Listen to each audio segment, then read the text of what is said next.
Hallelujah. ಕರ್ತನ ನಾಮಕ್ಕೆ ಸ್ತೋತ್ರ ಉಂಟಾಗಲಿ. ಈ ಮುಂಜಾನೆ ವೇಳೆಯಲ್ಲಿ ನಾವು ಕರ್ತನ ಸ್ತುತಿಸಿ ಆರಾಧನೆ ಮಾಡಿಕೊಳ್ಳೋಣ.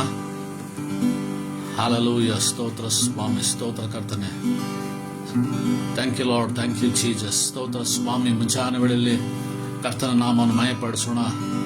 ದೇವರ ವಾಕ್ಯ ಹೇಳ್ತದೆ, ನಾವು ದಾವೀದನ ಕೀರ್ತನೆ, ನಾನು ಯೆಹೋವನನ್ನು ಎಡೆಬಿಡದೆ ಕೊಂಡಾಡುತ್ತೇನೆ, ಆತನ ಸ್ತೋತ್ರವು ಯಾವಾಗಲೂ ನನ್ನ ಬಾಯಲ್ಲಿದೆ ಎಂಬುದಾಗಿ ನಾವು ದೇವರಿಗೆ ಸ್ತೋತ್ರ ಮಾಡೋಣ.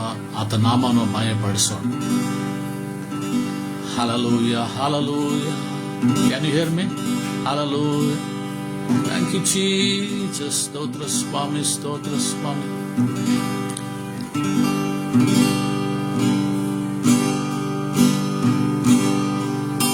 Can you hear me? Hallelujah. Hallelujah. Nambigasta devaru neere. Nambigasta devaru neere. Enta ullasavu santoshavu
ಸ್ವಾಮಿ. ಮುಂಚಾನೆ ಕೊಂಡಾಡುತ್ತೇವೆ, ನಾಮವನ್ನು ಮಯಪಡಿಸುವಂತರಾಗಿದೆ ಸ್ವಾಮಿ.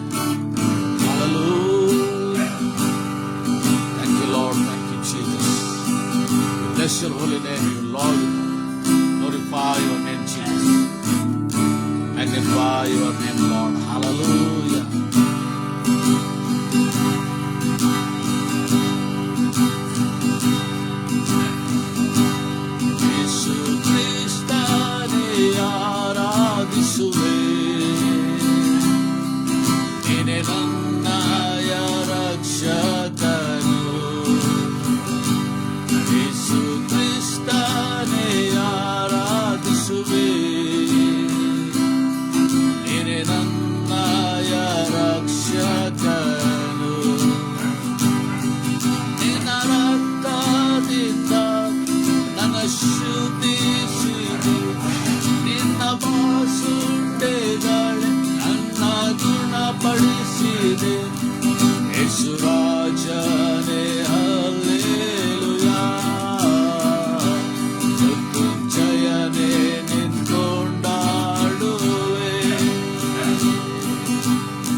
Thank you, Jesus.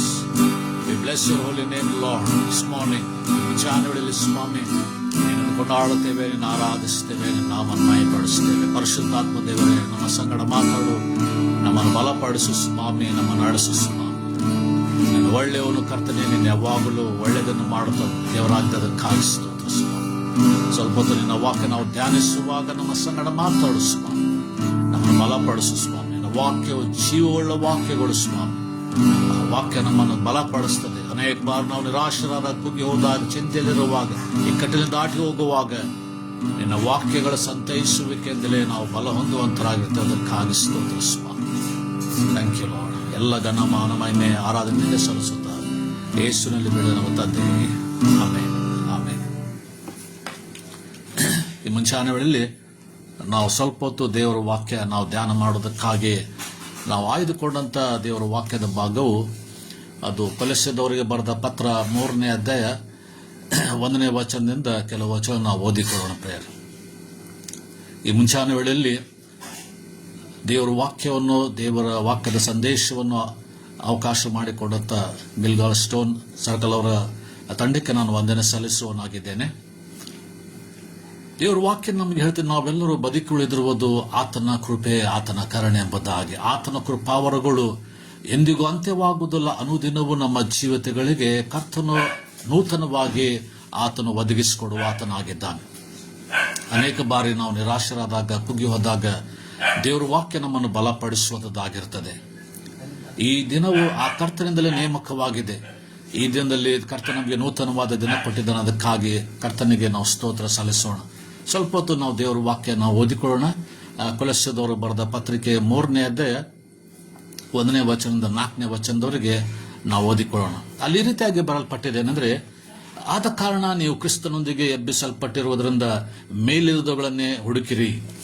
ಆದ ಕಾರಣ ನಾವು ಕ್ರಿಸ್ತನಿಂದ ಎಬ್ಬಿಸಲ್ಪಟ್ಟಿರುವುದರಿಂದ ಮೇಲಿರುವುದಗಳನ್ನು ಹುಡುಕಿರಿ. ಅಲ್ಲಿ ಕ್ರಿಸ್ತನು ದೇವರ ಬಲಗಳಲ್ಲಿ ಆಸನಾರೂಢನಾಗಿದ್ದಾನೆ. ಮೇಲಿರುವಂತವುಗಳ ಮೇಲೆ ಮನಸ್ಸಿಡಿರಿ, ಭೂ ಸಂಬಂಧವಾದವುಗಳ ಮೇಲೆ ಇಡಬೇಡಿರಿ. ಯಾಕಂದ್ರೆ ನೀವು ಸತ್ತಿರಲ್ಲ, ನಿಮ್ಮ ಜೀವವು ಕ್ರಿಸ್ತನೊಂದಿಗೆ ದೇವರಲ್ಲಿ ಮರೆಯಾಗಿಟ್ಟಿದೆ. ನಮಗೆ ಜೀವವಾಗಿರುವ ಕ್ರಿಸ್ತನು ಪ್ರತ್ಯಕ್ಷನಾಗುವಾಗ ನೀವು ಸಹ ಆತನ ಜೊತೆಯಲ್ಲಿ ಪ್ರಭಾವದಿಂದ ಕೂಡಿದವರಾಗಿ ಪ್ರತ್ಯಕ್ಷರಾಗುವಿರಿ ಎಂಬುದಾಗಿ ವಾಕ್ಯ ಭಾಗ ಹೇಳುತ್ತದೆ. ಇದಕ್ಕೆ ಅನುಗುಣವಾಗಿ ಮುಖ್ಯ ಪ್ರಸ್ತಾಪ ಸಂದೇಶನೆಂದ್ರೆ, ಸಂದೇಶದ ಮುಖ್ಯ ತಲೆಬರ ಕ್ರಿಸ್ತಿಯ ಜೀವನದ ಒಂದು ನವೀಕರಣ ಎಂಬುದಾಗಿ. ನಮ್ಮ ಕ್ರೈಸ್ತಿಯ ಜೀವನದ ಒಂದು ನವೀಕರಣ ಎಂಬುದಾಗಿ. ಅಪೊಸ್ತಲನ ಪೌಲನು ಹೇಳುತ್ತಾನೆ, ನನಗಂತೂ ಬದುಕುವುದಂದ್ರೆ ಕ್ರಿಸ್ತನೇ ಎಂಬುದಾಗಿ. ನನಗಂತೂ ಬದುಕುವುದಂದ್ರೆ ಕ್ರಿಸ್ತನೇ, ಸಾಯುವುದು ಲಾಭವೇ ಎಂಬುದಾಗಿ ಫಿಲಿಪ್ಪದ ಪತ್ರಿಕೆ 1ನೇ ಅಧ್ಯಾಯ 21ನೇ ವಚನದಲ್ಲಿ ನಾವು ದೇವರ ವಾಕ್ಯ ನೋಡಿಕೊಳ್ಳುತ್ತೇವೆ. ಪೌಲನಿಗೆ ಕ್ರಿಸ್ತನೇ ಬದುಕಾಗಿದ್ದನು, ಕ್ರಿಸ್ತನಿಗಾಗಿ ಜೀವಿಸಿದನು, ಕ್ರಿಸ್ತನಿಗಾಗಿ ಆತನು ಎಲ್ಲವನ್ನು ಮಾಡಿದನು. ಆದ್ದರಿಂದ ದೇವರು ವಾಕ್ಯ ಹೇಳ್ತದೆ, ಪೌಲನಿಗೆ ಯೇಸುವೇ ಆತನಿಗೆ ಬದುಕಾಗಿದ್ದನು, ಕರ್ತನಿಗಾಗಿ ಜೀವಿಸಿದನು, ಆತನೊಂದಿಗಾಗಿ ಇದ್ದನು. ಇಂದೆಲ್ಲ ನಮ್ಮ ಜೀವಿತಗಳಲ್ಲಿ ನಮ್ಮ ದೇವರ ಮಕ್ಕಳಾಗಿರಬಹುದು, ವಿಶ್ವಾಸಿಗಳೆಂಬುದಾಗಿ ನಾವು ಹೇಳ್ತಾ ಇರಬಹುದು, ಇದೆಲ್ಲ ಈ ಸಂಗತಿಗಳು ನಮ್ಮ ಜೀವನದಲ್ಲಿ ಇರುವಂಥದ್ದು ಬಹಳ ಪ್ರಾಮುಖ್ಯವಾಗಿದೆ. ನಾವು ಕ್ರಿಸ್ತನಿಗಾಗಿ ನಾವು ಜೀವಿಸಬೇಕು, ಯೇಸುವಿಗಾಗಿ ನಾವು ಬದುಕಬೇಕು. ನಮ್ಮ ಜೀವನವನ್ನೇ ಕರ್ತನಿಗಾಗಿ ನಾವು ಕ್ರಿಸ್ತನಲ್ಲಿ ನೆಲೆಗೊಂಡಿರಬೇಕು. ಕ್ರಿಸ್ತಿಯ ಜೀವನದಲ್ಲಿ 2 ಭಾಗಗಳು, ನಾವು ಕ್ರಿಸ್ತನೊಂದಿಗೆ ಸಾಯುವುದು ಮತ್ತು ಕ್ರಿಸ್ತನೊಂದಿಗೆ ನಾವು ಎದ್ದು ಬರುವಂಥದ್ದು. ಆದ್ದರಿಂದ ನಮ್ಮ ಕ್ರೈಸ್ತಿಯ ಜೀವಿತದಲ್ಲಿ ನಾವು ಕ್ರಿಸ್ತನಲ್ಲಿ ನಾವು ಯಾವಾಗಲೂ ನಾವು ಮೇಲಿರುವಂತಹ ಸಂಗತಿಗಳನ್ನೇ ನಾವು ಹುಡುಕಬೇಕು. ಅದಕ್ಕಾಗಿ ನಾವು ಕರೆಯಲ್ಪಟ್ಟಿದ್ದೇವೆ, ಅದಕ್ಕಾಗಿ ನಾವು ಆಯ್ಕೆ ಆಗಿದ್ದೇವೆ. ಆದ ಕಾರಣ ನಾವೆಲ್ಲರೂ ಕ್ರಿಸ್ತನೊಂದಿಗೆ ಎಬ್ಬಿಸಲ್ಪಟ್ಟಿರುವುದರಿಂದ ಮೇಲಿರುವಂತಹ ಸಂಗತಿಗಳು ಅಂದರೆ ಪರಲೋಕಕ್ಕೆ ಸಂಬಂಧಪಟ್ಟಿರುವಂತಹ ಸಂಗತಿಗಳಿಗಾಗಿ ನಾವು ಹಾತೊರೆಯಬೇಕಾಗಿದೆ, ನಾವು ಬಯಸಬೇಕು, ಅವುಗಳನ್ನು ನಾವು ಅಪೇಕ್ಷೆ ಪಡಬೇಕಾಗಿದೆ. ಇವು ದೇವರ ರಾಜ್ಯಕ್ಕೆ ಸಂಬಂಧಪಟ್ಟಂತ ಸಂಗತಿಗಳಾಗಿದೆ. ಅಲ್ಲಿ ಯಾವಾಗಲೂ ಸಂತೋಷ, ಪ್ರೀತಿ, ಐಕ್ಯತೆ, ಅನ್ಯೋನ್ಯತೆ, ಸಮಾಧಾನ, ನಿರೀಕ್ಷೆ ಎಲ್ಲವೂ ಒಳಗೊಂಡಂತ ಒಂದು ಲೋಕವಾಗಿದೆ. ಈ ಲೋಕದಲ್ಲಿ ನಮಗೆ ಅನೇಕ ಬಾರಿ ನಾವು ಪಕ್ಕನೆ ನಮಗೆ ಅಸಮಾಧಾನ, ಅಶಾಂತಿ, ನಿರೀಕ್ಷೆ ಇಲ್ಲದಂಥ ಸಂಗತಿಗಳು, ಕಳವಳ, ಜಿಗುಪ್ಸೆ, ಕಲಹಗಳು, ಸಮಸ್ಯೆಗಳು ಇವೆಲ್ಲ ತುಂಬಿಕೊಂಡಂತ ಪ್ರಪಂಚದಲ್ಲಿ ನಾವು ಜೀವಿಸ್ತಾ ಇದ್ದೇವೆ. ಆದರೆ ಇವೆಲ್ಲವುಗಳು ಬಹಳ ತಾತ್ಕಾಲಿಕವಾಗಿರುವಂಥದ್ದಾಗಿರ್ತದೆ. ನಮ್ಮ ಜೀವ, ನಮ್ಮ ಉಸಿರು ಯಾವಾಗಲೂ ಕ್ರಿಸ್ತನೇ ಆತನಾಗಿರಬೇಕಾಗಿದೆ. ಆತನ ನಮ್ಮ ರಕ್ಷಕನಾಗಿದ್ದಾನೆ, ಆತ ನಮ್ಮ ಭದ್ರತೆಯಾಗಿದ್ದಾನೆ. ನಮ್ಮ ಎಲ್ಲ ತೃಪ್ತಿ ಯೇಸುವಿನಲ್ಲಿ ನಮಗೆ ಸಿಗುವುದಾಗಿರ್ತದೆ. All our satisfaction in the Lord. ಕ್ರಿಸ್ತನಲ್ಲಿಯೇ ನಮಗೆ ಎಲ್ಲ ಸಂತೃಪ್ತಿ ಇದೆ. ನಮಗೆ ಎಲ್ಲ ತೃಪ್ತಿ ಆತನಲ್ಲಿದೆ. ಅದಕ್ಕಾಗಿ ದೇವರ ವಾಕ್ಯ ನಮಗೆ ಮುಂಚಾನ ವೇಳೆಯಲ್ಲಿ ನಾವು ಕರೆ ಕೊಡ್ತಿದ್ದೇನೆಂದ್ರೆ, ಆದ ಕಾರಣ ನೀವು ಕ್ರಿಸ್ತನೊಂದಿಗೆ ಎಬ್ಬಿಸಲ್ಪಟ್ಟಿರುವುದು, ನಾವೆಲ್ಲರೂ ಕ್ರಿಸ್ತನೊಂದಿಗೆ ಎಬ್ಬಿಸಲ್ಪಟ್ಟಿರುವುದರಿಂದ ನಾವು ಪರಲೋಕಕ್ಕೆ ಸಂಬಂಧಪಟ್ಟಂತ ಸಂಗತಿಗಳಿಗಾಗಿ ನಾವು ಬಯಸಬೇಕು, ನಾವು ಹುಡುಕಬೇಕು. ಅಲ್ಲೇ ನಮ್ಮ ರಕ್ಷಕನಾದ ಯೇಸು ಸ್ವಾಮಿ ಅಲ್ಲಿ ವಾಸವಾಗಿರುತ್ತಾನೆ, ಆಸನಾರೂಢನಾಗಿದ್ದಾನೆ. ಅಲ್ಲಿರುವಂತಹ ಸಂಗತಿಗಳಿಗಾಗಿ ನಾವು ಮನಸ್ಸಿಡಬೇಕು. ಈ ಭೂ ಸಂಬಂಧವಾದ ಸಂಗತಿಗಳು ಇಡಬೇಡ್ರಿ. ಯಾಕಂದ್ರೆ ಮೇಲಿರುವ ಸಂಗತಿಯ ಮೇಲೆ ಮನಸ್ಸಿಡ್ರಿ, ಭೂ ಸಂಬಂಧವಾದ ಮೇಲೆ ಇಡಬೇಡ್ರಿ. ಯಾಕಂದ್ರೆ ನೀವು ಸತ್ತಿರಲ್ಲ. ನಿಮ್ಮ ಜೀವವು ಕ್ರಿಸ್ತನೊಂದಿಗೆ ಮರೆಯಾಗಿದೆ. ನಮ್ಮ ಜೀವ ಕ್ರಿಸ್ತನೊಂದಿಗೆ ಮರೆಯಾಗಿದೆ. ಅದಕ್ಕಾಗಿ ಅಪೊಸ್ತಲ ಪೌಲನು ಕೊಲೊಸ್ಸೆ ಸಭೆಯವರಿಗೆ ಬರೀತಾ ಇದ್ದಾನೆ. ಅವರ ಕೊಲೊಸ್ಸೆ ಸಭೆಯವರು ಪಾಪದ ಮತ್ತು ಆಳ್ವಿಕೆಯಿಂದ ಬಿಡುಗಡೆ ಹೊಂದಿ ಕ್ರಿಸ್ತನಿಗಾಗಿ ಜೀವಿಸುತ್ತಾ ಇದ್ದರೂ ದೇವರನ್ನು ಮೆಚ್ಚಿಸಲು ಅವರಲ್ಲಿರುವಂತಹ ಅನೇಕ ಶರೀರದ ಭಾವಗಳ ಸಂಗತಿಗಳು, ಲೋಕದ ಸಂಗತಿಗಳು, ಆಶೆಗಳು, ಆಕಾಂಕ್ಷೆಗಳು ಅವು ಅಡ್ಡಿಯಾಗಿ ಅವರ ಜೀವಿತದಲ್ಲಿ ಇದಕ್ಕಾಗಿ ಹೋರಾಡುತ್ತಾ ಇದ್ದರು. ಇದು ನಮ್ಮ ಜೀವನದಲ್ಲಿ ನಾವು ಕ್ರಿಸ್ತನಿಗಾಗಿ ನಾವು ಬದುಕಬೇಕು, ಪರಲೋಕ ರಾಜ್ಯದ ಸಂಗತಿಗಳಿಗಾಗಿ ನಾವು ತವಕ ಪಡಬೇಕೆಂಬುದಾಗಿ ನಾವು ಬಯಸುವಾಗ ಈ ಲೋಕದ ಪ್ರಪಂಚಿಕವಾದಂಥ ಸಂಗತಿಗಳು ನಮ್ಮ ಅಡ್ಡಿ ಮಾಡುವಂಥದ್ದಾಗಿರ್ತದೆ, ಅಡಚಣೆ ಮಾಡುವಂಥದ್ದಾಗಿರ್ತದೆ. ಪ್ರಾರ್ಥನೆ ಮಾಡೋದಕ್ಕಾಗಿ ಅಡಚಣೆ, ದೇವರ ವಾಕ್ಯ ಕೇಳೋದಕ್ಕಾಗಿ ಅಡಚಣೆ, ಎಲ್ಲಾ ಸಂಗತಿಗಳಿಗಾಗಿ ನಮಗೆ ಸೈತಾನನ ಅಡಚಣೆ ಮಾಡ್ತಾ ಇರ್ತಾನೆ. ಯಾಕಂದ್ರೆ ನಾವು ಕ್ರಿಸ್ತನೊಂದಿಗೆ ನಾವು ಮೇಲಿರುವಂತ ಸಂಗತಿ ಹುಡುಕ್ಲಿಕ್ಕೆ ನಾವು ಪ್ರಯಾಸ ಪಡುವಾಗ ಅಡಚಣೆಗಳು, ಹೋರಾಟಗಳು, ಇಕ್ಕಟ್ಟುಗಳು ಆತನ ತಂದೊಡ್ಡುವಂತನಾಗಿರ್ತಾನೆ. ಇದೇ ಕೊಲೊಸ್ಸೆ ಸಭೆಯವರಿಗೆ ಆಗುತ್ತಾ ಇದ್ದು. ದೇವರ ವಿಶ್ವಾಸಿಗಳ ಆಗಿದ್ದಾಗಲೂ ಸಹ ಅವರಿಗೆ ಎಲ್ಲಾ ಆಶೆಗಳು, ಆಕಾಂಕ್ಷೆಗಳು, ಅಡ್ಡಿಗಳು ಹೋರಾಡ್ತಾ ಇದ್ದರು. ಆದ್ರಿಂದ ಪೌಲನು ನಮ್ಮ ಜೀವನದಲ್ಲಿ ಯಾವಾಗ ಕ್ರಿಸ್ತನನ್ನು ಪ್ರಕಾಶಪಡಿಸಿರಿ ಎಂಬುದಾಗಿ ಆತನು ಹೇಳುವಾತನಾಗಿದ್ದಾನೆ. ನಿಮ್ಮ ಬೆಳಕು ಜನರ ಮುಂದೆ ಪ್ರಕಾಶಿಸಲಿ. Let your light shine upon the people. ನಿಮ್ಮ ಬೆಳಕು ಜನರ ಮುಂದೆ ಪ್ರಕಾಶಿಸುವಂತವಾಗಿರಬೇಕು. ಯೇಸು ಸ್ವಾಮಿಯನ್ನು ನಾವು ಯಾವಾಗಲೂ ನಮ್ಮ ಜೀವಿತದಲ್ಲಿ ಪ್ರಕಾಶಪಡಿಸುವಂತರಾಗಿರಬೇಕೆಂಬುದಾಗಿ ವಾಕ್ಯ ಹೇಳುತ್ತದೆ. ಇದರ ಅಡಿಯಲ್ಲಿ ನಾವು 2 ಸಂಗತಿಗಳನ್ನು ಈ ಮುಂಚಾನ ವೇಳೆ ನಾವು ಧ್ಯಾನ ಮಾಡಿಕೊಳ್ಳೋಣ. ಮೊದಲನೇದಾಗಿ ನಮಗೆ ಕರೆ ಕೊಡ್ತದೆ ಅಂದ್ರೆ, ನಾವು ಭೂ ಸಂಬಂಧವಾದವನ್ನು ಸಾಯಿಸಬೇಕಾಗಿದೆ. ಭೂ ಸಂಬಂಧವಾದವನ್ನು ನಾವು ಸಾಯಿಸಬೇಕು. ಭೂ ಸಂಬಂಧವಾದಗಳ ಮೇಲೆ ಮನಸ್ಸಿಡಬೇಡ್ರಿ. ಅಂದ್ರೆ ನಾವು ಅವುಗಳನ್ನು ಯಾವಾಗಲೂ ಸಾಯಿಸಬೇಕಾಗಿದೆ. ವಚನ 8 ನೋಡಿಕೊಳ್ಳುತ್ತೇವೆ. ಈಗಲಾದರೂ ಕ್ರೋಧ, ಕೋಪ, ಮತ್ಸರ, ದೂಷಣೆ, ಬಾಯಿಂದ ಹೊರಡುವ ದುರ್ಭಾಷೆ ಇವುಗಳನ್ನು ವಿಸರ್ಜಿಸಿ ಬಿಡಿರಿ. ಕೊಲೊಸ್ಸೆ ಪತ್ರಿಕೆ 3ನೇ ಅಧ್ಯಾಯ 8ನೇ ವಚನದಲ್ಲಿ ಒಂದು ಪಟ್ಟಿಯನ್ನೇ ಅಪೊಸ್ತಲ ಪೌಲನು ಬರೆಯುತ್ತಾ ಇದ್ದಾನೆ. ಅಪೊಸ್ತಲ ಪೌಲನ ತನ್ನ ಪಟ್ಟಿಯನ್ನು ನಮಗೆ ಬರೆಸುತ್ತಾ ಇದ್ದಾನೆ. ನೀವು ಸತ್ತಿರಲ್ಲ. ಪಾಪದ ಪಾಲಿಗೆ ಸತ್ತ ಮೇಲೆ ಪಾಪದ ಹಂಗು ಇರಕೂಡದು. ಇವುಗಳನ್ನು ನಾವು ವಿಸರ್ಜಿಸಬೇಕು, ಅಂದ್ರೆ ಸಾಯಿಸಬೇಕು, ತೆಗೆದುಹಾಕಬೇಕು. ಕ್ರಿಸ್ತನ ಇವೆಲ್ಲ ಸಂಗತಿಯನ್ನು ಕ್ರಿಸ್ತನ ಕೈಗಳಿಗೆ ನಾವು ಕೊಡುವಾಗ ಎಲ್ಲಾ ಹಳೆ ಸಂಗತಿಗಳು, ಹಳೆ ಸ್ವಭಾವಗಳು ನಮಗೆ ಹೊರಟು ಹೋಗ್ತದೆ. ಕ್ರಿಸ್ತನ ನೂತನವಾದ ಮನಸ್ಸು ನಮಗೆ ಬರುವಂತದ್ದಾಗಿರ್ತದೆ. ಯಾಕಂದ್ರೆ ಇನ್ನು ಮೇಲೆ ಪಾಪ ನಮ್ಮನ್ನು ದೊರೆತನ ಮಾಡುವಂತದ್ದಾಗಿರುವುದಿಲ್ಲ.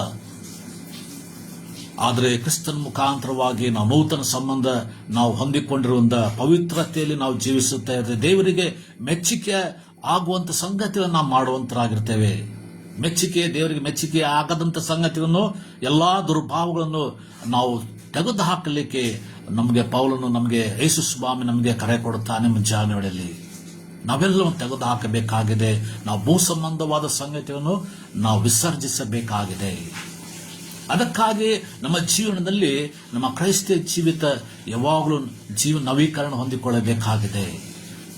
ಯಾವಾಗಲೂ ನಾವು ಶುದ್ಧೀಕರಣ ಹೊಂದಿಕೊಳ್ಳಬೇಕಾಗಿದೆ. ಪರಿಶುದ್ಧನ ಇನ್ನು ಪರಿಶುದ್ಧತೆಗೆ ಹೋಗಲಿ, ನೀತಿವಂತನು ಇನ್ನು ನೀತಿವಂತನಾಗಲಿ. ಎಷ್ಟು ನಾವು ದೇವರ ಬಳಿಗೆ ಸಮೀಪಕ್ಕೆ ನಾವು ಬರುವಂಥದ್ದು ಬಹಳ ಪ್ರಾಮುಖ್ಯವಾಗಿದೆ. ಅದಕ್ಕಾಗಿ we are all called for that. ಅದಕ್ಕಾಗಿ ನಾವು ಕರೆಯಲ್ಪಟ್ಟಿದ್ದೇವೆ. ಎರಡನೇದಾಗಿ ನೋಡ್ತಿರುವಾಗ ನೂತನ ಸ್ವಭಾವವನ್ನು ನಾವು ಹೊಂದಿಕೊಳ್ಳಬೇಕು, ನೂತನ ಸ್ವಭಾವವನ್ನು ಧರಿಸಿಕೊಳ್ಳಬೇಕು. ಜೀವಿತವನ್ನು ನಾವು ಯಾವಾಗಲೂ ಪ್ರತಿ ದಿವಸ ನವೀಕರಣ ಹೊಂದಿಕೊಳ್ಳಬೇಕು, ಪರಿಶುದ್ಧತೆಗೊಳಿಸಬೇಕು. ನಮ್ಮ ಈ ಲೋಕದಲ್ಲಿ ನಾವು ಜೀವಿಸುವಾಗ ನಮಗೆ ಅನೇಕ ಬಲಹೀನತೆಗಳು ಇದ್ದೇ ಇರ್ತದೆ. You are not perfect people. ನಾವು ಪರಿಪೂರ್ಣರಲ್ಲ ಪ್ರೇಯರ್. ನಮ್ಮ ಜೀವನದಲ್ಲಿ ಒಂದಲ್ಲ ಒಂದು ರೀತಿಯಲ್ಲಿ ನಮ್ಮ ಬಲಹೀನತೆಗಳಿರ್ತದೆ. ಒಬ್ಬ ವ್ಯಕ್ತಿಯಲ್ಲಿ ಬಲಹೀನತೆಗಳು ಇದ್ದೇ ಇರ್ತೇವೆ, ಆದರೂ ಯಾರು ಸಂಪೂರ್ಣರಲ್ಲ. ಶೋಧನೆಗಳು ಬಂದೇ ಬರುವಂತದ್ದಾಗಿರ್ತದೆ. ರೋಮಾಪುರ ಪತ್ರಿಕೆ 3ನೇ ಅಧ್ಯಾಯ 23ನೇ ವಚನ. ರೋಮಾಪುರ ಪತ್ರಿಕೆ 3ನೇ ಅಧ್ಯಾಯ 23ನೇ ವಚನದಲ್ಲಿ ಎಲ್ಲರೂ ಪಾಪ ಮಾಡಿ ದೇವರ ಮಹಿಮೆಯನ್ನು ಹೊಂದದೇ ಹೋಗಿದ್ದಾರೆ. ಎಲ್ಲರೂ ಪಾಪ ಮಾಡಿ ದೇವರ ಮಹಿಮೆಯನ್ನು ಹೊಂದದೇ ಹೋಗಿದ್ದಾರೆ. ಯಾರು ಸಂಪೂರ್ಣರಲ್ಲ ಪ್ರೇರೆ, ಪರಿಪೂರ್ಣರಲ್ಲ. ಆದರೆ ಶೋಧನೆಗಳು ಬರುತ್ತಾ ಇರ್ತದೆ, ಇಕ್ಕಟ್ಟುಗಳು ಬರುತ್ತಾ ಇರ್ತದೆ. ಆದರೆ ಎಲ್ಲರೂ ಪಾಪ ಮಾಡಿ ದೇವರ ಮಹಿಮೆ ಹೊಂದದೇ ಹೋಗಿದ್ದಾರೆ ಎಂಬುದಾಗಿ. ಆದರೆ ಕ್ರಿಸ್ತನ ಕೃಪೆಯಿಂದ ಪಾಪದ ಸ್ವಭಾವಗಳನ್ನು ತ್ಯಜಿಸಲು ನಮಗೆ ಸಾಧ್ಯವಾಗ್ತದೆ. That is the good news. ಆದರೆ ಕ್ರಿಸ್ತನ ಕೃಪೆಯಿಂದ, ಕ್ರಿಸ್ತನ ಮಹಾಕೃಪೆಯಿಂದ ಎಲ್ಲಾ ಪಾಪದ ಸಂಗತಿಗಳನ್ನು, ಸ್ವಭಾವಗಳನ್ನು ನಮಗೆ ತ್ಯಜಿಸಿ ಹಾಕಲು, ಅದನ್ನು ವಿಸರ್ಜಿಸಲು ನಮಗೆ ಸಾಧ್ಯವಾಗ್ತದೆ. ಅದಕ್ಕಾಗಿ ನಾವು ಕರ್ತನಿಗೆ ನಾವು ಸ್ತೋತ್ರ ಮಾಡುವಂತರಾಗಿರ್ತೇವೆ. ಅಂದರೆ ನಾವು ಯಾವಾಗಲೂ ಸ್ವಹಿತವನ್ನು ಚಿಂತಿಸದೆ ಪರಹಿತವನ್ನು ಕುರಿತು ನಾವು ಆಲೋಚಿಸುವಂಥದ್ದು, ಚಿಂತೆ ಮಾಡುವಂಥದ್ದು, ದೇವರಿಗೆ ಕೊಡಬೇಕಾದಂಥ ಪ್ರಾಮುಖ್ಯವಾದಂಥ ಸ್ಥಾನವನ್ನು ನಾವು ಯಾವಾಗಲೂ ಕೊಡುವಂತರಾಗಿರಬೇಕಾಗಿದೆ. ಸ್ವಾರ್ಥಕ್ಕೆ ನಾವು ಕೊಡಬಾರದು. ಹಾಗೆ ಕೊಟ್ಟರೆ ದೇವರ ಕೋಪಕ್ಕೆ ನಾವು ಗುರಿಯಾಗುವಂತರಾಗಿರ್ತೇವೆ. ಬಾಯಿಂದ ಹೊರಡುವ ಪಾಪದ ಸಂಗತಿಗಳು, ದೇವರ ವಾಕ್ಯ 8ನೇ ವಚನದಲ್ಲಿ ಎಲ್ಲಾ ದುರ್ಭಾಷೆಗಳನ್ನು ನಾವು ತ್ಯಜಿಸಬೇಕೆಂಬುದಾಗಿ. ಇವು ವ್ಯಕ್ತಿಯಲ್ಲಿ ಅವು ಕೇಂದ್ರವಾಗಿರುವಂತಹ ಭಾವನೆಯನ್ನು ಹೊರಹಾಕುತ್ತವೆ. ಒಬ್ಬ ವ್ಯಕ್ತಿಯಲ್ಲಿ ಕೇಂದ್ರವಾಗಿರುವಂತ ಭಾವನೆಯನ್ನು ಹೊರಹಾಕುತ್ತೇವೆ. ನೂತನ ಸ್ವಭಾವಕ್ಕೆ ಅಂದರೆ ಕ್ರಿಸ್ತನ ಸ್ವಭಾವವನ್ನು ನಾವು ಹೊಂದಿಕೊಳ್ಳಬೇಕು. ಆತನಲ್ಲಿರುವಂತಹ ಮನಸ್ಸನ್ನು ನಾವು ಹೊಂದಿಕೊಳ್ಳಬೇಕು. ಆತನಲ್ಲಿರುವಂತಹ ಸ್ವಭಾವವನ್ನು ನಾವು ಧರಿಸಿಕೊಳ್ಳಬೇಕು. ಆತನ ಹಾಗೆ ನಾವು ಆಗ್ಲಿಕ್ಕೆ ನಾವು ಪ್ರಯತ್ನ ಮಾಡಬೇಕು. ಪ್ರತಿ ದಿವಸ ನಮ್ಮ ಜೀವನದಲ್ಲಿ ನವೀಕರಣ ಹೊಂದಿಕೊಳ್ಳಬೇಕು. ದೇವರ ವಾಕ್ಯದ ಮುಖಾಂತರವಾಗಿ, ಪ್ರಾರ್ಥನೆ ಮುಖಾಂತರವಾಗಿ ದೇವರಾತ್ಮ ನಮ್ಮ ಜೀವನದೊಳಗೆ ಕಾರ್ಯ ಮಾಡೋದಕ್ಕಾಗಿ ಅವಕಾಶ ಮಾಡಿಕೊಡುವಾಗ ನಾವು ಪ್ರತಿನಿತ್ಯ ಪ್ರತಿ ಗಳಿಗೆಯಲ್ಲಿ ನಾವು ಕ್ರಿಸ್ತನ ಪರಿಶುದ್ಧತೆಯಿಂದ ಪರಿಶುದ್ಧತೆ ಕಡೆಗೆ, ಕ್ರಿಸ್ತನ ನೀತಿಯಿಂದ ನೀತಿಯ ಕಡೆಗೆ ನಾವು ಸಾಗುತ್ತಾ ಸಾಗುತ್ತಾ ಮುಂದೆ ದಾಟಿ ಹೋಗ್ತೇವೆ. ಅದಕ್ಕಾಗಿ ನಾವು ಕರೆಯಲ್ಪಟ್ಟಿದ್ದೇವೆ. ಇದರೆಲ್ಲ ಮಧ್ಯದೊಳಗೆ ನಮಗೆ ಹೋರಾಟ ಇರ್ತದೆ. ನಾವು ಪ್ರಾರ್ಥಿಸಬೇಕು, ದೇವರೇ ಇದರಿಂದ ನಮಗೆ ಬಿಡುಗಡೆ ಮಾಡು ಸ್ವಾಮಿ. ದೇವರೇ ಕರ್ತನೆ ಯೇಸುವೆ ನಮಗೆ ಇದರಿಂದ ಬಿಡುಗಡೆ ಮಾಡು ಸ್ವಾಮಿ. ಪ್ರಾರ್ಥನೆತೆ ನಾವು ಪ್ರಾರ್ಥಿಸುವಾಗ ದೇವರಾತ್ಮನು ನಮಗೆ ಅದ್ಭುತವಾಗಿ ನಮಗೆ ಸಹಾಯ ಮಾಡ್ತಾನೆ. ನಮಗೆ ಸಹಾಯ ಮಾಡಿ ನಮ್ಮ ನಡೆಸುವಾತನಾಗಿರ್ತಾನೆ. ನಮ್ಮನ್ನು ಸೃಷ್ಟಿ ಮಾಡಿದ ಆತನ ಹೋಲಿಕೆಗೆ ಸರಿಯಾಗಿ ಪೂರ್ಣ ಜ್ಞಾನಕ್ಕೆ ನಾವು ನಡೆಸಲು ನಮಗೆ ಸಾಧ್ಯವಾಗ್ತದೆ. ಯಾಕಂದ್ರೆ ದೇವರ ಮಕ್ಕಳಾದ ನಮಗೆ ಈ ಲೋಕದಲ್ಲಿರುವಾಗ ನಮಗೆ ಅನೇಕ ಶ್ರಮೆ, ಹೋರಾಟ, ಶಿಲ್ಬೆ ಅದು ಇದ್ದೇ ಇರ್ತದೆ. ಇದರೆಲ್ಲ ಮಧ್ಯದೊಳಗೆ ನಾವು ಯಾವಾಗಲೂ ಕ್ರಿಸ್ತನನ್ನ ಮಹಿಂಪಡಿಸಬೇಕು. ಕ್ರಿಸ್ತನೊಂದಿಗೆ ನಾವು ಬದುಕಬೇಕು. ಕ್ರಿಸ್ತನೊಂದಿಗೆ ನಾವು ಸಾಯಬೇಕು. ಕ್ರಿಸ್ತನೊಂದಿಗೆ ನಾವು ಆತನಲ್ಲಿ ನೆಲೆಗೊಳ್ಳಬೇಕು. ಯೋಹಾನ ಬರೆದ ಸುವಾರ್ತೆ 15ನೇ ಅಧ್ಯಾಯದಲ್ಲಿ ದೇವರ ವಾಕ್ಯ ನಮಗೆ ಕರೆ ಕೊಡ್ತದೆ. ನಾವು ಆತನಲ್ಲಿ ನೆಲೆಗೊಳ್ಳಬೇಕು, ಆತನಲ್ಲಿ ನಾವು ವಾಸಿಸಬೇಕು, ಆತನಲ್ಲಿ ನಾವು ಇರಬೇಕಾಗಿದೆ. ಆಗ ಮಾತ್ರ ನಾವು ಕ್ರಿಸ್ತನಿಗಾಗಿ ಹೆಚ್ಚು ಫಲ ಕೊಡೋದಕ್ಕೆ ನಮಗೆ ಸಹಾಯವಾಗ್ತದೆ, ಸಾಧ್ಯವಾಗ್ತದೆ. ಇಲ್ಲದೆ ಹೋಗಿದ್ರೆ ನಮ್ಮ ಜೀವನದಲ್ಲಿ ನಾವು ಫಲ ಕೊಡಲಾರದೆ ನಮಗೆ ಸೈತಾನ ಅನೇಕ ಅಡ್ಡಿಗಳನ್ನು ಮಾಡಿ ನಮ್ಮನ್ನು ಯಾವಾಗಲೂ ನಮಗೆ ಆ ಸೈತಾನನ್ನು ಅಡ್ಡಿ ಮಾಡೋದ್ರಿಂದ ನಾವು ದೇವರಿಗಾಗಿ, ಕರ್ತನಿಗಾಗಿ ಯಾವ ಫಲ ಕೊಡಲಾರದೆ ನಾವು ಹೋಗುವಂತರಾಗಿರ್ತೇವೆ. ಆದ್ರಿಂದ ದೇವರು ನಮಗೆ ಮುಂಚಾನೆ ವೇಳೆಯಲ್ಲಿ ಕರೆ ಕೊಡ್ತಾನೆ. ಅಂದ್ರೆ ನಾವು ಕರ್ತನ ಮೇಲೆ ನಂಬಿಕೆ ಇಟ್ಟು, ನಿರೀಕ್ಷೆ ಇಟ್ಟು ಇವೆಲ್ಲವನ್ನು ಬಲವಾಗಿ ಹಿಡಿದುಕೊಳ್ಳಲು ಕರ್ತನ ಸಹಾಯಕ್ಕಾಗಿ ನಾವು ಮುಂಚಾನೆ ನಾವು ಪ್ರಾರ್ಥಿಸಬೇಕಾಗಿದೆ. ನಮ್ಮ ಅಂತರ್ಯವು ಯಾವಾಗಲೂ ಶುದ್ಧ ಒಂದು ನಮ್ಮಲ್ಲಿ ಸದಾ ವಾಸಿಸಲು ಕ್ರಿಸ್ತನನ್ನು ನಮ್ಮ ಜೀವನದಲ್ಲಿ ನಾವು ಯಾವಾಗಲೂ ಇಟ್ಟುಕೊಳ್ಳಬೇಕು. ನಾವು ಪ್ರಾರ್ಥನೆ ಮಾಡಬೇಕು, ಕರ್ತನೆ ನಮ್ಮಲ್ಲಿರುವಂಥ ಎಲ್ಲಾ ದುಸ್ವಭಾವವನ್ನು ನಮ್ಮೊಳಗೆ ತೆಗೆದುಹಾಕು, ನಮ್ಮ ಕೆಟ್ಟ ಹೃದಯವನ್ನು ನಮಗೆ ತೆಗೆದುಹಾಕು, ನೂತನವಾದ ಹೃದಯವನ್ನು ನಮ್ಮೊಳಗೆ ನಿರ್ಮಿಸಿ ಎಂಬುದಾಗಿ ನಾವು ಪ್ರಾರ್ಥಿಸಬೇಕಾಗಿದೆ. ಅದಕ್ಕಾಗಿ ದೇವರ ವಾಕ್ಯ ಹೇಳ್ತದೆ, ನಾವು ಯಾವಾಗಲೂ ಆತನಲ್ಲಿ ನಾವು ಕ್ರಿಸ್ತನೊಂದಿಗೆ ಎಬ್ಬಿಸಲ್ಪಟ್ಟಿರುವುದರಿಂದ ನಾವು ಪರಲೋಕಕ್ಕೆ ಸಂಬಂಧಪಟ್ಟಿರುವಂಥ ಸಂಗತಿಗಳಿಗೆ ನಾವು ಬಯಸಬೇಕೆಂಬುದಾಗಿ. ಯಾಕಂದ್ರೆ ದೇವರು ನಮ್ಮ ಸಂಗಡಿರುವ ಆತನಾಗಿದ್ದಾನೆ. ಕರ್ತನ ದಿನಗಳು ಬಹಳ ಬರುವ ದಿನಗಳು ಸಮೀಪವಾಗಿರುವುದರಿಂದ ನಾವೆಷ್ಟು ಸಾಧ್ಯವೋ ಅಷ್ಟು ನಾವು ಕ್ರಿಸ್ತನೊಂದಿಗೆ ಹೊಂದಿಕೊಂಡು ಆತನ ಅನ್ಯೋನ್ಯತೆಯಲ್ಲಿ ಜೀವಿಸುವಂಥದ್ದು, ವಾಕ್ಯದಲ್ಲಿ ಜೀವಿಸುವಂಥದ್ದು, ಪ್ರಾರ್ಥನೆ ಮಾಡುವಂಥದ್ದು, ಉಪವಾಸ ಪ್ರಾರ್ಥನೆ ಮಾಡಿ ಆತನಿಗಾಗಿ ಬದುಕಲಿಕ್ಕೆ ನಾವು ಪ್ರಯತ್ನ ಮಾಡಬೇಕು. ಅದಕ್ಕಾಗಿ ನಾವು ಕರೆಯಲ್ಪಟ್ಟಿದ್ದೇವೆ ಪ್ರೇರೆ, ಅದಕ್ಕಾಗಿ ನಾವು ಆಯ್ಕೆ ಆಗಿದ್ದೇವೆ. ಮುಂಚಾನೆಯಲ್ಲಿ ನಾವು ನನ್ನ ಸರ್ವವನ್ನು ಕೇಳುತ್ತಿರೋದು ಪ್ರತಿಯೊಬ್ಬರು ನಾವೆಲ್ಲರೂ ಪ್ರಾರ್ಥನೆ ಮಾಡಿಕೊಳ್ಳೋಣ ಪ್ರೇರೆ. ದೇವರೇ, ನನಗೆ ನಿನ್ನೊಂದಿಗೆ ನಾನು ಎಬ್ಬಿಸಲ್ಪಟ್ಟಿರುವುದರಿಂದ ನಾನು ಯಾವಾಗಲೂ ನಿನ್ನೊಂದಿಗೆ ಇರುವುದಕ್ಕೆ, ಪರಲೋಕದ ಸಂಗತಿಯನ್ನು ಬಯಸುವುದಕ್ಕೆ, ಹುಡುಕೋದಕ್ಕೆ ನಿನ್ನ ಆತ್ಮನ ಕೃಪೆ ಕೊಡು ಎಂಬುದಾಗಿ ನಾವು ಮುಂಚಾನೆಯಲ್ಲಿ ನಾವು ಪ್ರಾರ್ಥನೆ ಮಾಡಿಕೊಳ್ಳೋಣ. ಪರಿಶುದ್ಧನು ಮೌನತನಾಗಿರುವಂತಹ ನಮ್ಮ ತಂದೆಯಾದ ದೇವರೇ, ಸುಂದರವಾದ ದಿನಕ್ಕಾಗಿ ನಿನಗೆ ಸ್ತೋತ್ರ ಸಲ್ಲಿಸುತ್ತೇವೆ, ನಿನ್ನ ಕೊಂಡಾಡುತ್ತೇವೆ, ನಿನ್ನ ಆರಾಧಿಸುತ್ತೇನೆ ಸ್ವಾಮಿ. ಕರ್ತನೆ, ಈ ನೂತನವಾದ ದಿನಕ್ಕಾಗಿ ಸ್ತೋತ್ರ ಸಲ್ಲಿಸುತ್ತೇನೆ ಸ್ವಾಮಿ. ಈ ದಿನದಲ್ಲಿ ಸ್ವಾಮಿ ಅಪ್ಪ ಕರ್ತನೆ, ನಾವು ನಮ್ಮ ಸೇವೆಗಳನ್ನು ನಮ್ಮ ಕೆಲಸ ಕಾಲನ್ನು ನಾವು ಹೋಗುವಂತ ಮುಂಚಿತವಾಗಿ ಉದಯ ಕಾಲದಲ್ಲಿ ನಿನ್ನ ಸನ್ನಿಧಾನಕ್ಕೆ ಬಂದು ನಿನ್ನ ಸ್ತುತಿಸುವುದಕ್ಕೆ, ನಿನ್ನ ಕೊಂಡಾಡುವುದಕ್ಕೆ, ನಿನ್ನ ಆರಾಧಿಸುವುದಕ್ಕೆ, ನಿನ್ನ ವಾಕ್ಯ ಧ್ಯಾನಿಸುವುದಕ್ಕೆ ನನಗೆ ನಮ್ಮೆಲ್ಲರಿಗೆ ಕೃಪೆ ಕೊಟ್ಟಿದ್ದಕ್ಕಾಗಿ ಸ್ತೋತ್ರ ಅಪ್ಪ. ಈ ಒಂದು ಆನ್ಲೈನ್ ಮುಖಾಂತರವಾಗಿ ನಡೆಯುವಂಥ ಸೇವೆಗಾಗಿ ಸ್ತೋತ್ರವಾಗಲಿ. ಮತ್ತೆ ಕೇಳುವಂಥ ಪ್ರತಿಯೊಂದು ಆತ್ಮವನ್ನು, ಪ್ರತಿಯೊಂದು ಕುಟುಂಬವನ್ನು ವಿಶೇಷವಾಗಿ ಆಶೀರ್ವಾದ ಮಾಡು ಸ್ವಾಮಿ. ನಾವು ಯಾವಾಗಲೂ ನಾವು ಇತರರಿಗೆ ಅಪ್ಪ ಕತ್ತಲೆಯಲ್ಲಿರುವಂಥ ಜನರಿಗೆ ನಾವು ಪ್ರಕಾಶಿಸುವಂತೆ ಮಕ್ಕಳಾಗಿ ಬದುಕುವುದಕ್ಕೆ ಕೃಪೆ ಕೊಡಬೇಕೆಂಬ ಪ್ರಾರ್ಥನೆ ಮಾಡುತ್ತೇವೆ ಸ್ವಾಮಿ. ಈ ಒಂದು ಗಿಲ್ಗಾ ಸ್ಟೋನ್ಸ್ ಸೇವೆಯನ್ನು ಆಶೀರ್ವಾದ ಮಾಡು ಸ್ವಾಮಿ. ಅನೇಕ ಜನರು ಸ್ವಾಮಿ ಅಪ್ಪ ನಿನ್ನ ಬಳಿಗೆ ವಾಕ್ಯ ಕೇಳಿದ್ದಾರೆ, ನಿನ್ನ ವಾಕ್ಯ ಕೇಳುತ್ತಾ ಇರ್ತಾರೆ ಸ್ವಾಮಿ.